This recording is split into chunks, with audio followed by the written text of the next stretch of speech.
नमस्कार, मैं अस्मा खान, प्रवक्ता सूरज प्रसाद राजकीय बालिका इंटर कॉलेज झांसी से आपका इतिहास की कक्षा में स्वागत करती हूँ। तो बच्चों, आज हम पढ़ने जा रहे हैं अपना चौथा अध्याय विचारक, विश्वास और इमारतें, सांस्कृतिक विकास 600 ईसा पूर्व से 600 ईस्वी तक। आज पढ़ेंगे हम इसका चौथा भाग। तो बच्चों, हमने अपने इस अध्याय के तीसरे भाग में क्या पढ़ा था, उसका भी एक क्विक रिवीजन हम लोग कर लेते हैं। हमने स्तूपों के बारे में पढ़ा था और स्तूपों में क्या बनाए जाते हैं, कैसे बनाए जाते थे, साथ ही स्तूपों की संरचना एवं उनकी खोज के बारे में पढ़ा था, जैसे कि अमरावती स्तूप, सांची का स्तूप इत्यादि। साथ ही हमने मूर्तिकला व वास्तुकला के माध्यम से ये जानने का प्रयास किया था कि किस तरह मूर्तियां व उनकी कलाकृतियों को देखकर उन्हें साहित्यिक रूप में इतिहासकारों ने परिवर्तित करने का प्रयास किया था। तो बच्चों, अब हम शुरू करते हैं अपने चौथे अध्याय का चौथा भाग। इस भाग का भी हम उद्देश्य देख लेते हैं क्या है। इस अध्याय की समाप्ति के पश्चात आप सभी छात्र व छात्राएं निम्नलिखित बातों को समझने में सक्षम होंगे। वे कौन सी हैं? आप नई धार्मिक परंपराओं के कारणों को समझेंगे। कौन से नए परंपराएं उजागर हुई, महायान बौद्ध मत एवं हीनयान मत के विकास के बारे में हम चर्चा करेंगे। पौराणिक हिंदू धर्म के उदय के बारे में जानने का प्रयास करेंगे और पौराणिक हिंदू धर्म के विभिन्न मतों के बारे में समझेंगे। मूर्तिकला व वास्तुकला के बारे में भी जानने का हम प्रयास करेंगे। तो बच्चों, इसी के साथ अब हम शुरू करते हैं नई धार्मिक परंपराएं।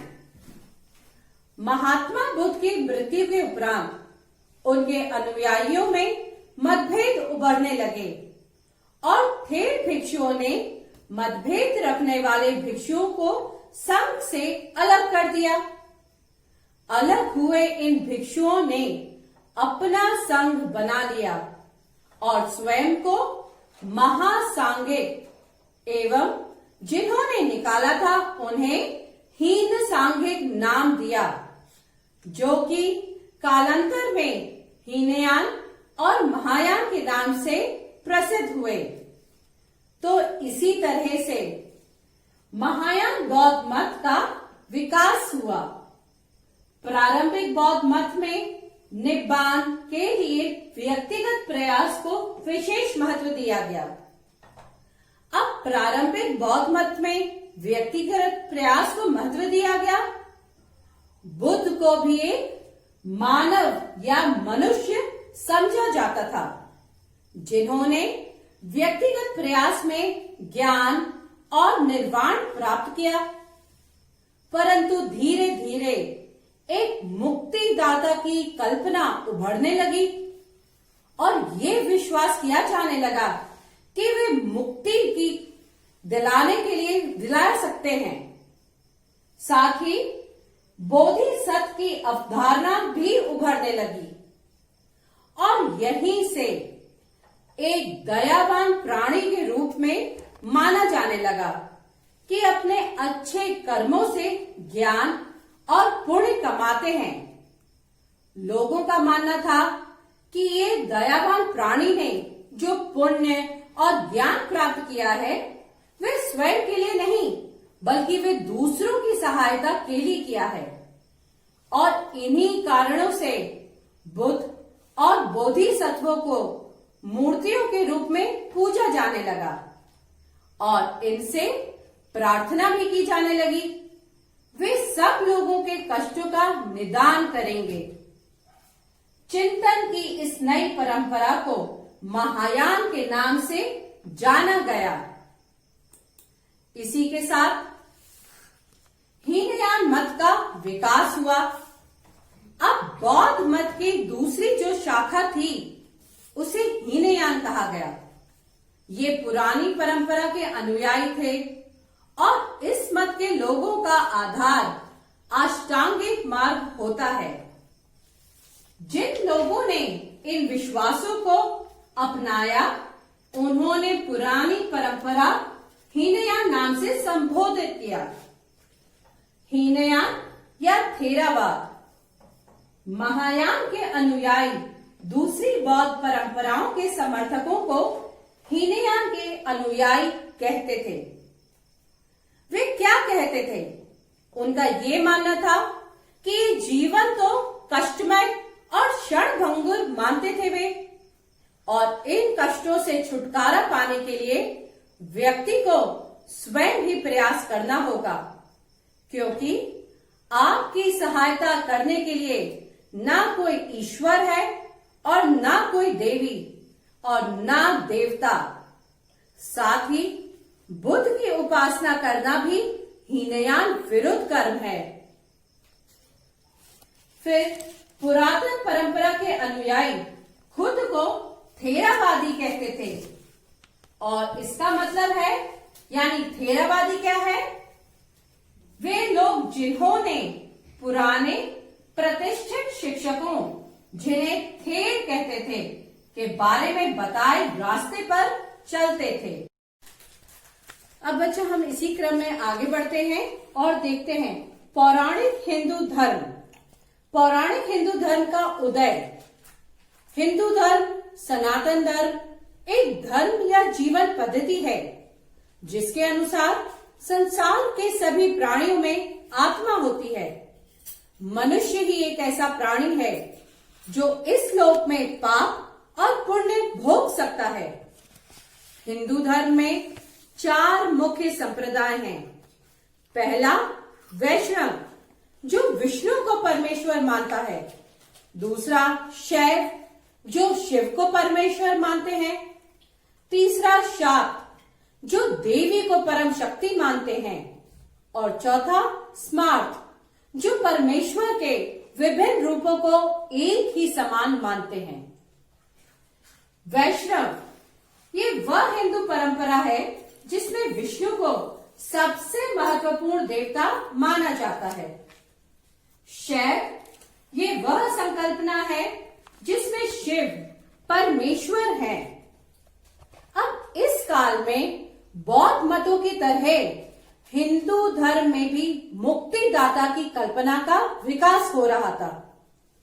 अर्थात कहने का बच्चों तात्पर्य ये है कि यही विश्वास उन सभी परंपराओं में विकसित हो रहे थे जो इस समय प्रचलित थी, और इन्हीं परंपराओं में वैष्णव और शैव परंपराएं शामिल थी। अब इन परंपराओं के अंतर्गत एक विशेष देवता की पूजा को खास महत्व दिया जाता था। जैसा कि अभी मैंने आपको बताया था, वैष्णव में विष्णु और शैव में शिव। इसी प्रकार की पूजा से भक्त और ईश्वर के मध्य भक्ति, प्रेम और समर्पण का रिश्ता माना जाता था, और इसे ही भक्ति कहा जाता है। इसी के बाद वैष्णववाद परंपरा के अंदर 10 अवतारों की कल्पना है। वैष्णववाद में कई अवतारों के इर्द गिर्द पूजा पद्धतियां विकसित हुई। अब वैष्णववाद के अंतर्गत कई पूजा पद्धतियां विकसित हुई, जैसा कि इसी परंपरा के अंदर 10 अवतारों की कल्पना है। अब जिसका आशय ये है कि जब जब इस दुनिया में पाप एवं पापियों के कारण विनाश की स्थिति आएगी, तब तब भगवान अलग अलग रूप में जन्म लेकर इन पापियों का अंत करेंगे। इसी संबंध में श्रीमद् भगवत गीता में श्री कृष्ण द्वारा कहा गया है, यदा यदा ही धर्मस्य ग्लानि भवति भारत अभ्युत्थानम् अधर्मस्य तदात्मानं सृजाम्यहम् परित्राणं साधूनां विनाशाय च दुष्कृतां धर्म संस्थापनार्थाय संभवामि युगे युगे। कई अवतारों को मूर्तियों के रूप में दिखाया गया है। ये सारे चित्रण देवताओं से जुड़ी हुई मिश्रित अवधारणाओं पर आधारित हैं और पुराणों की ज्यादातर कहानियां लोगों के आपसी मेल मिलाप से विकसित हुई। तो ऐसा माना जाता है बच्चों कि विष्णु के ये अवतार देश के अलग अलग हिस्सों में अलग अलग रूपों में लोकप्रिय हुए और समकालीन मुक्तिदाता की संकल्पना के चलते इन विभिन्न रूपों को मूर्तियों के रूप में दिखाया गया है। अब इन सभी स्थानीय देवताओं को विष्णु का रूप मान लेना एकीकृत धार्मिक परंपरा के निर्माण का एक महत्वपूर्ण तरीका था। जैसे वैष्णववाद के अंदर 10 अवतारों की कल्पना का चित्रण, विष्णु का वराह अवतार जिसमें उन्हें पृथ्वी देवी को बचाते हुए दिखाया गया है, जैसा कि ये चित्र आपके सामने है जो कि ऐहोल कर्नाटका से प्राप्त हुआ है। अब भगवान विष्णु के कई अवतारों को मूर्तियों के रूप में दिखाया गया है। साथ ही दूसरे देवती देवताओं की भी मूर्तियां बनी, जैसे कि भगवान शिव का अनेक लिंग के रूप में बनाया गया है। उन्हें कई बार मनुष्य के रूप में भी दिखाया गया है। इसी के साथ देवी देवताओं को विशेषताओं एवं उनके प्रतीकों का चित्रांकन उनके शिफ्र वस्त्र, आभूषण, आयुधों और बैठने की मुद्रा के द्वारा किया जाता था। अब कहने का मतलब यह है बच्चों कि देवी देवताओं की मूर्तियों से जुड़ा अलंकरण, उनकी खूबियों और उनके प्रतीकों को उनके वस्त्र व आभूषण, आयुधों, अब आयुधों जाने यानी कि शस्त्र और हाथ में धारण किए हुए अस्त्र, जैसा कि आप भगवान की प्रतिमाओं में देखते ही हैं कि यदि भगवान के 4 हाथ दिखाए गए हैं तो बच्चों एक हाथ में तलवार या चक्र दिखाया जाता है, दूसरे हाथ में कमल का फूल यानी कि अस्त्र और शस्त्र, और उनके बैठने की शैली को भी मूर्ति कला के अंतर्गत बड़ी बारीकी से दिखाया जाता था। इतिहासकारों को मूर्तियों से जुड़ी हुई कहानियों से परिचित होना, जैसे कि मूर्तियों को देखने से स्पष्ट होता है कि इनका अंकन किसी न किसी कहानी से जुड़ा हुआ है। ये कहानियां ब्राह्मणों द्वारा रचित पुराणों में पाई जाती हैं, जिसमें देवी देवताओं की कहानियां भी होती थीं। अब पुराणों में ज्यादातर कहानियां लोगों के आपसी मेल मिलाप से विकसित हुई। पुरोहितों, ब्राह्मणों, व्यापारियों एवं स्त्री पुरुष के एक जगह से दूसरी जगह आने जाने से इन अवधारणाओं का संपूर्ण भारत में प्रचार प्रसार हुआ। तो अब हम देखते हैं मंदिरों का बनाया जाना। अब जिस समय सांची जैसी जगहों में स्तूप अपने विकसित रूप में आ गए थे, उसी समय देवी देवताओं की मूर्तियों को रखने के लिए सबसे पहले मंदिर बनाए गए। तो बच्चों कहने का मतलब ये है कि जिस समय बौद्ध धर्म व जैन धर्म के प्रचार प्रसार के फलस्वरूप सांची जैसी जगहों में स्तूप अपने विकसित रूप में आ गए थे, उसी समय हिंदू धर्म में भी देवी देवताओं की मूर्तियों को रखने के लिए मंदिरों का भी निर्माण किया गया। मंदिरों को बनाए जाने की कला। अब इसमें बच्चों मंदिरों को कुछ इस तरह तैयार किया जाता था, जैसे प्रारंभिक काल में मंदिर एक स्क्वायर या चौकोर कमरे के रूप में होते थे, जैसा कि आपके सामने है। ये एक चित्र के माध्यम से हम समझ लेते हैं। ये जो चित्र है ये देवगढ़ उत्तर प्रदेश का चित्र है, जिसमें ये एक मंदिर को दिखाया गया है। सबसे पहले ये जो बेस, ये प्लेटफॉर्म है, ये काफी बड़ा होता था, विस्तृत होता था और बहुत ही मजबूत होता था। और उसी के ऊपर ये चौकोर, ये बताया चौकोर कमरे के रूप में मंदिर होता था और यहीं पर गर्भगृह में मूर्ति स्थापित की जाती थी। ये उस समय मंदिर निर्माण का कैसी कला की ये आपने देखा। इसी के साथ इनमें एक दरवाजा होता था जिससे उपासक मूर्ति की पूजा करने के लिए मंदिर के भीतर प्रविष्ट हो सकते थे। ये सामने आपके ये सीढ़ियां या इन्हें ये कह सकते हैं कि यहीं से ये उपासक अंदर जाते थे। उपासक हो गए या हमारे पुजारी हो गए, ये सभी अंदर जाके यहीं परिक्रमा करते थे और यहीं मंदिर के वो पूजा अर्चना करते थे। और इसी के साथ अब हम देखें, धीरे धीरे गर्भगृह के ऊपर एक ऊंचा ढांचा बनाया जाने लगा जिसे शिखर कहा जाता था। यानी कि अब धीरे धीरे मंदिरों में भी बदलाव आ रहे थे। कैसे वो और बड़े स्तर पे बनाए जा रहे थे कि गर्भगृह के ऊपर एक ऊंचा ढांचा और उसका डबल कर दिया जाता था और लंबा ऊंचाई दे दी जाती थी जिससे वह और भव्य दिखे। वो क्या कहलाता था? शिखर।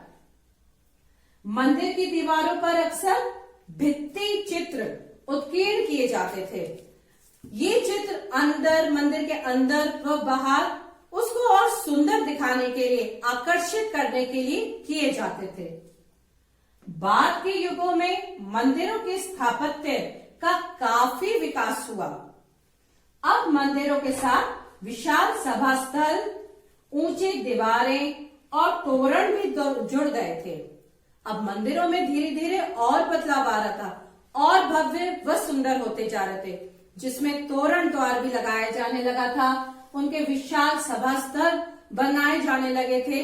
लोग उसमें बैठते थे, पूजा करते थे, अर्चना करते थे और साथ में चर्चाएं भी करते थे। ये वहां की कलाकृति हो रही थी। जल आपूर्ति का भी इंतजाम किया जाने लगा, जैसे कि जल अभिषेक भी किया जाता है, तो उसकी भी आवश्यकता पड़ने लगी। अब इन्हीं के साथ वास्तुकला का विकास। वास्तुकला का विकास इस काल में स्थापत्य कला अधिकांश रूपों में धर्म अनुप्रमाणित थी। इस काल में अनेक मंदिरों का निर्माण हुआ।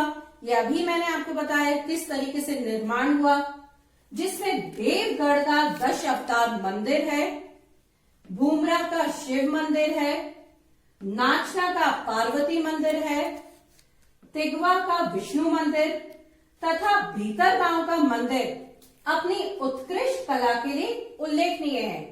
ये थे कुछ मंदिर जो अभी मैंने आपको बताए, जो कितने बड़े, भव्य, विशाल हो चुके थे। अब हम देखते हैं प्रारंभिक मंदिरों की एक विशेषता ये थी कि मंदिरों का निर्माण पहाड़ियों को काटकर और खोखला कर कृत्रिम गुफाओं के रूप में किया गया था। इसको अब हम विस्तृत रूप में पढ़ते हैं। किस प्रकार से गुफाओं को काटकर मंदिरों का निर्माण। अब इसमें सबसे प्राचीन कृत्रिम गुफाएं यानी कि 3री शताब्दी ईसा पूर्व में अशोक के आदेश से आजीवक संप्रदाय के संतों के द्वारा बनाई गई थी। अब इसका सबसे विकसित रूप हमें 8वीं सदी के कैलाशनाथ मंदिर में नजर आता है, जिसमें पूरी पहाड़ी को काटकर एक मंदिर का रूप दिया गया है। ये है वह चित्र बच्चों। ये कैलाशनाथ मंदिर है एलोरा महाराष्ट्र में, जो ये पूरी चट्टान थी जिसे काटकर मंदिर का रूप दिया गया है। इसी के साथ एक और एग्जाम्पल है, ये दूसरा चित्र। ये बराबर बिहार की गुफाएं हैं। ये लगभग 3री शताब्दी के समय की बात है, ईसा पूर्व की समय की बात है। ये भी एक चट्टान थी जिसे काटकर मंदिर का रूप दिया गया है। ये किस तरीके से आप समझें कि बड़ी बड़ी चट्टानों को कितनी मुश्किलों से किस तरह से एक मंदिर का रूप दिया गया। अब इसी के साथ हम देखें महाबलीपुरम की एक मूर्ति। तो बच्चों, अब इतिहास में जो हमने साक्ष्यों के आधार पर जो भी पढ़ा है, वो जो समझा है, अब हम उसे किस तरीके से देख सकते हैं? अब तक हमने जो पढ़ा वह अतीत की समृद्ध दृश्य परंपराओं में से एक थी। अब ये परंपराएं ईंट, पत्थर या निर्मित स्थापत्य कला और चित्रकला के रूप में हमारे सामने आई, जिनका समय पर रख रखाव न होने के कारण अधिकतम तो नष्ट हो गई और जो बची हैं वह संरक्षित हैं। और उसी के आधार पर जो 3 डायमेंशनल अध्ययन के द्वारा हम अपने अतीत के इतिहास को जान पाए हैं, पढ़ पाए हैं, वह समझ पाए हैं। तो क्या हमने इन्हीं अनजाने में समझने की कोशिश की है बच्चों? तो जब बात कर रहे हैं हम 19वीं सदी के विद्वानों ने इन देवती देवताओं की मूर्ति देखी तो वे इनकी पृष्ठभूमि को समझ ही नहीं सके। कई सिरों वाले मनुष्य, कई सिरों वाले जानवर वाली जैसी मूर्तियों को देखकर उन्हें इन्हें समझने में काफी परेशानी हुई। तत्पश्चात बुद्ध और बोधिसत्व की मूर्तियों की खोज के बाद वे काफी उत्साहित हुए। ऐसा इसलिए हुआ क्योंकि ये मूर्तियां यूनानी प्रतिमानों से प्रभावित थीं। तत्पश्चात उन्हें भारतीय मूर्ति कला को सर्वश्रेष्ठ माना। इसी के साथ हम ये देखें, यदि लिखित और दृश्य को समझने की कोशिश करें या यदि कुछ लिखा है वह मेल नहीं खाता किसी दृश्य से, तो किस तरीके से समझें? अब इतिहासकार अक्सर लिखित ग्रंथों से जानकारी हासिल करते हैं और भारतीय मूर्तियों की यूनानी मूर्तियों से तुलना कर निष्कर्ष भी निकालते हैं। अब इसी की अपेक्षा ये निश्चय करती है कि जैसा कि ज्यादा बेहतर तरीका है, लेकिन ये आसान नहीं। इसका सबसे बेहतर उदाहरण है महाबलीपुरम की एक मूर्ति। ये जो सामने आपके चित्र आया है बच्चों, ये एक विशाल चट्टान पर उत्कीर्ण मूर्तियां हैं, लेकिन ये कौन सी कथा है अभी भी इतिहासकार इसको समझ नहीं सके हैं और काफी खोजने की कोशिश अभी भी चल रही है और अभी इनमें काफी मतभेद भी है। तो बच्चों, ये था हमारा चौथा अध्याय का चौथा भाग, जो अब हम पूरा कर चुके हैं। इसी के साथ साथ बच्चों हम देख लें, संक्षेप में जान लें कि अब हमने क्या पढ़ा, वो क्या समझा है। नई धार्मिक परंपराओं के कारणों को समझा है। क्यों नई धार्मिक परंपराएं आई, क्यों वे उजागर हुई। महायान बौद्ध मत व हीनयान मत का विकास के बारे में हमने चर्चा की। पौराणिक हिंदू धर्म के उदय के बारे में जानने का प्रयास किया। किस प्रकार पौराणिक हिंदू धर्म उदय हुआ और कैसे वह आगे बढ़ा। पौराणिक हिंदू धर्म के विभिन्न मतों के बारे में भी हमने जाना। मंदिरों का बनाया जाना एवं उनके निर्माण के बारे में भी जानने का प्रयास किया। कैसे मंदिर बनाए गए, कैसे पहले का उनका ढांचा था, स्ट्रक्चर था, जो आगे चलकर कैसे चेंज हुआ, कितना भव्य और अलंकृत हो गया। अब हम बच्चों, जैसा कि हम पहले भी बोलते हुए आए हैं आपको, कि यदि आपके एग्जाम में कुछ प्रश्न आता है, आपको उसका उत्तर किस दिशा में लिखना है, ये भी आपको जानना अति आवश्यक है, जिससे आपके अच्छे मार्क्स आए।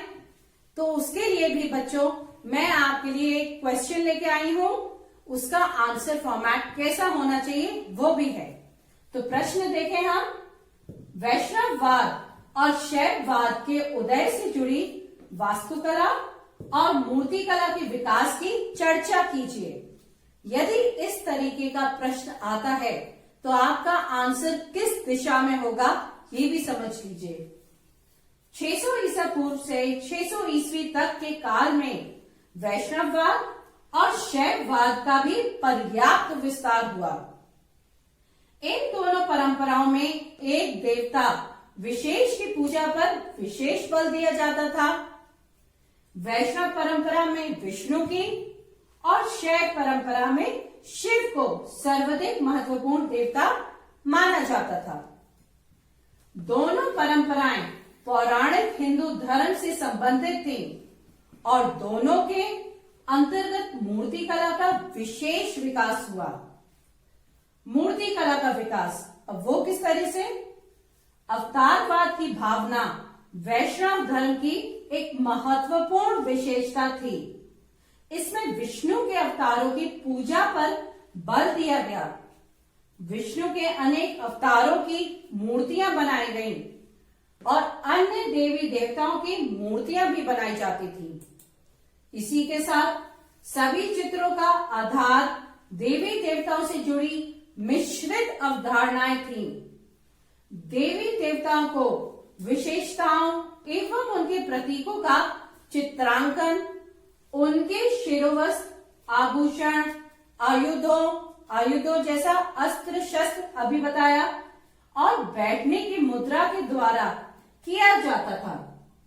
निसंदेह सभी स्थानीय देवताओं को विष्णु का रूप मान लेना एकीकृत धार्मिक परंपरा के निर्माण की दिशा में उठाया गया एक महत्वपूर्ण कदम था। विद्वान इतिहासकार इन मूर्तियों से जुड़ी कथाओं का भली भांति अध्ययन करके ही उनके अंकन का वास्तविक अर्थ समझने में सफल हुए हैं। इनमें से अनेक कथाओं का उल्लेख प्रथम शताब्दी ईसा पूर्व के मध्यकाल में ब्राह्मणों द्वारा रचित पुराणों में मिलता है। कुछ मंदिरों में जलापूर्ति का भी प्रबंधन किया जाता था। इस काल में स्थापत्य कला अधिकांश रूपों में धर्म अनुप्रमाणित थी और इस काल में अनेक मंदिरों का निर्माण हुआ। मंदिरों की एक विशेषता ये थी कि मंदिरों का निर्माण पहाड़ियों को काटकर और खोखला करके कृत्रिम गुफाओं के रूप में किया गया था। तो ये था बच्चों इस क्वेश्चन का आंसर फॉर्मेट जो आप समझ गए हैं। आप इसे अपने अनुसार कर लीजिएगा। तो इसी के साथ इस भाग का हम निष्कर्ष जान ले क्या है। अध्याय के इस भाग में हमने देखा कि किस तरह 600 ईसा पूर्व से 600 ईस्वी के काल में बौद्ध धर्म में मतभेद के कारण उसकी दो शाखाओं का विकास हुआ। साथ ही इसी विचारधारा के चलते पौराणिक हिंदू धर्म में भी कई सारे मत विकसित हुए और इन मतों के उद्भव के साथ किस तरह मूर्ति कला, वास्तुकला का भी विकास हुआ। तो ये था बच्चों इस अध्याय का निष्कर्ष। इसी के साथ साथ कुछ बच्चों हमें घर में होमवर्क भी करना है, तो आपको होमवर्क करने के लिए मैं वही प्रश्न दे रही हूँ। प्रश्न है वैष्णववाद और शैववाद के उदय से जुड़ी वास्तुकला व मूर्ति कला के विकास की चर्चा कीजिए। इसी के साथ साथ आज मैंने आपको जो भी पढ़ाया है उसको इम्पोर्टेंट पॉइंट्स में नोट डाउन कर लीजिएगा। और आगे आने वाले अध्याय में जो अगला अध्याय चैप्टर है हमारा, उसमें हम क्या पढ़ेंगे? हम पढ़ेंगे यात्रियों के नजरिए के बारे में, साथ ही समाज के बारे में, उनकी समझ लगभग 10वीं से 17वीं सदी के बीच, जिसमें बच्चों हम पढ़ेंगे अल-बरूनी व उसकी रचना किताबुल हिंद के बारे में, इब्न बतूता की रिहाला और फ्रांसीसी यात्री बर्नियर इत्यादि के बारे में हम विस्तृत रूप में चर्चा करेंगे व समझेंगे। तो बच्चों मैं आशा करती हूँ आपको आज का पढ़ाया हुआ भाग अच्छे से समझ आ गया होगा और इसी के साथ साथ ये चौथा अध्याय हम लोग ने आज समाप्त कर लिया है। तो आप घर में बैठकर इसको दोबारा रिवाइज करिएगा और अच्छे से पढ़िएगा। धन्यवाद।